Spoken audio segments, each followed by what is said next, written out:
नाज़रीन गोसपुर में खबर शामिल कंदासीं। नारायण नाज़ की खबर मूजिब गोसपुर शहर ऐं भरपासे में हथियारबंद थिया मुबैना अगवा थियल 2 मुगवी हद की पुलिस बाज़ियाब कराइण में मुकम्मल नाकाम थी वई।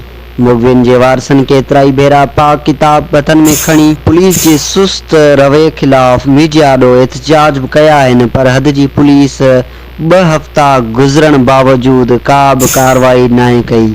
मुगविन के वारसन आदम शेख, अब्दुल गनी शेख, मिसमात राज़ल खातून, शफी मोहम्मद ऐं ॿियनि IG सिंध, DIG सिंध ऐं SSP कश्मीर अमजद शेख का मुतालबो कयो आहे त असांजा पोरियत दाड़ेलनि जे चंबनि मां आज़ाद कराए असांखे इंसाफ़ ॾिनो वञे, न त इंडस हाईवे ते धरणो हणंदासीं।